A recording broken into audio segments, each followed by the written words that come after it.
কোরআনের মধ্যে অসংখ্য অগণিত জায়গায় হুরদের বর্ণনায় যখন আল্লাহ তাআলা আলোচনা করেছেন, আল্লাহ তাআলা আলোচনা করেছেন হুররা হবে ডাগর ডাগর চোখ বিশিষ্ট। বলেন হুররা হবে, সবাই বলেন ডাগর ডাগর, বলতে হবে হুররা হবে ডাগর ডাগর, আবার হুররা হবে ডাগর ডাগর চোখ বিশিষ্ট।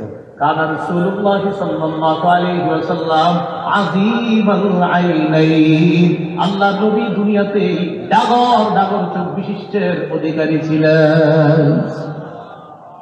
হুররা হবে ডাগর ডাগর চোখ বিশিষ্ট, আমার নবীর চোখগুলো ছিল ডাগর ডাগর। সুবহানাল্লাহ। কারো দিকে তাকাবে তো আমার নবীর চোখের প্রেমে পড়তে সে বাধ্য হবে।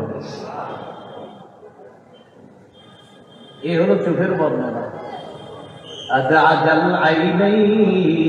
চোখের ভিতরে যে মনি আছে এটা ছিল কালো, ওই যে মাঝখানে যেটা কালো ছিল আশকালাল আইনাইন।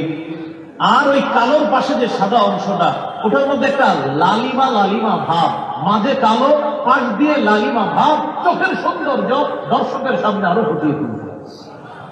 তাহলে ডাগর ডাগর, আবার মাঝখানে কালো, আমার পাশে হালকা লালিমা লালিমা ভাব, এইভাবে যারা দেখতেন তাদের কাছে আল্লাহ হাবিবের চোখের সৌন্দর্যতা ফুটে উঠত।